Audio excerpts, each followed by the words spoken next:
Seed ball तयार करण्याचा उपक्रम राबवत आहोत. सर्वप्रथम आपल्याला 1 मूठ मातीची आणि 2 मूठ कोकोपीट घ्यायच्या. त्यानंतर यामध्ये आपल्याला हळूहळू पाणी ॲड करत जायचे.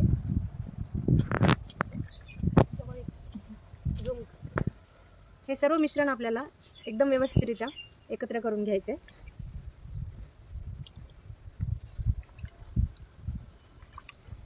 जेणेकरून सीड बॉल एकदम व्यवस्थित आपले तयार झाले पाहिजे. चला, त्याच्यानंतर आपल्याला असं एक गोळा बनवायचं आहे. त्याच्यामध्ये मध्यभागी आपल्याला जे काही तुम्ही बियाणे जमा केलेले आहेत, एक मध्यभागी आपल्याला ते बियाणे टाकायचे आणि त्याचा एक एकदम व्यवस्थित असं आपल्याला, जेणेकरून ते बियाणं वेगळं नाही झालं पाहिजे.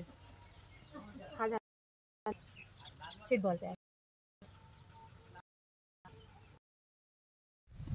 सीड बॉल तयार केल्यानंतर त्याला आपल्याला शेडमध्येच सुकवावं लागणार आहे. डायरेक्टली आपण त्याला उन्हामध्ये एक्सपोज नाही करू शकत.